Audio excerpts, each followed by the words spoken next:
بسم اللہ الرحمن الرحیم۔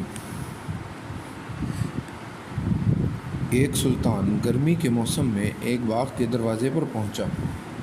وہاں ایک بوڑھا باغبان کھڑا تھا۔ اس کو دیکھ کر سلطان نے پوچھا، کیا اس باغ میں انار ہے؟ باغبان نے کہا، ہے۔ سلطان نے کہا، ایک پیالہ انار کا رس لاؤ۔ باغبان کی ایک لڑکی صورت کے جمال اور سیرت کے حسن سے آراستہ تھی۔ باغبان نے اس سے انار کا رس لانے کو کہا۔ وہ گئی اور ایک پیالہ بھر کر انار کا رس لے آئی۔ پیالے پر انار کی کچھ پتیاں رکھی ہوئی تھیں۔ سلطان نے اس کے ہاتھ سے پیالہ لیا اور پورا پی گیا۔ پی کر اس لڑکی سے پوچھا، پیالے کے رس کے اوپر تم نے پتیاں کس لیے رکھ دی تھیں؟ لڑکی زبان کی فصیح اور اپنی اداؤں میں بڑی ملیح تھی۔ اس نے عرض کیا، اس گرمی میں آپ پسینے میں غرق تھے۔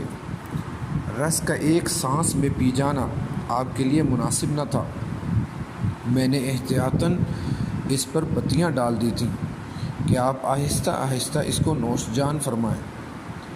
سلطان کو یہ حسن ادا بہت پسند آ گیا اور اس کے جی میں آیا کہ اس لڑکی کو اپنے محل میں داخل کر لیں۔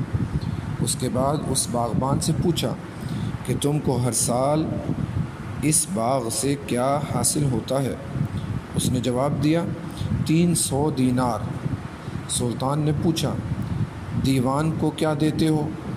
باغبان نے کہا، میرا بادشاہ درخت سے کچھ نہیں وصول کرتا ہے بلکہ کھیتی سے عشر لیتا ہے۔ سلطان کے دل میں یہ خیال گزرا کہ میری مملکت میں بہت سے باغ اور درخت ہیں، اگر باغ سے بھی عشر لیا جائے تو پھر بہت روپے جمع ہو جائیں اور رعیت کو بھی زیادہ نقصان نہ پہنچے، اس لیے میں حکم دوں گا کہ باغات کے محصولات سے بھی خراج لیا جائے۔ یہ سوچ کر اس نے انار کا رس پھر پینے کو مانگا۔ لڑکی رس لانے گئی تو بہت دیر میں آئی۔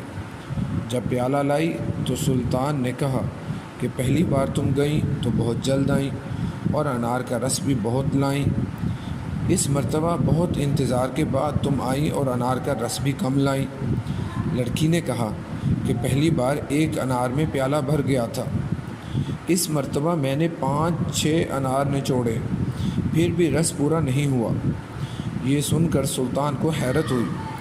باغبان نے عرض کیا، محصول کی برکت بادشاہ کی نیک نیت پر منحصر ہے۔ میرا خیال ہے کہ آپ بادشاہ ہیں۔ آپ نے جس وقت باغ کی آمدنی مجھ سے پوچھی، اسی وقت آپ کی نیت میں تبدیلی پیدا ہوئی اور پھل سے برکت چلی گئی۔ یہ سن کر سلطان متاثر ہوا اور پھر دل سے باغ کی آمدنی کا خیال دور کر دیا۔ اس کے بعد پھر انار کا رس مانگا۔ لڑکی گئی اور جلد ہی پیالہ بھر کر انار کا رس لے آئی اور خوش ہنستے ہوئے سلطان کے ہاتھ میں دے دیا۔ سلطان نے باغبان کی فراست کی داد دی اور پھر اپنے دل کی بات بتائی اور اس کی لڑکی کا طلبگار ہوا۔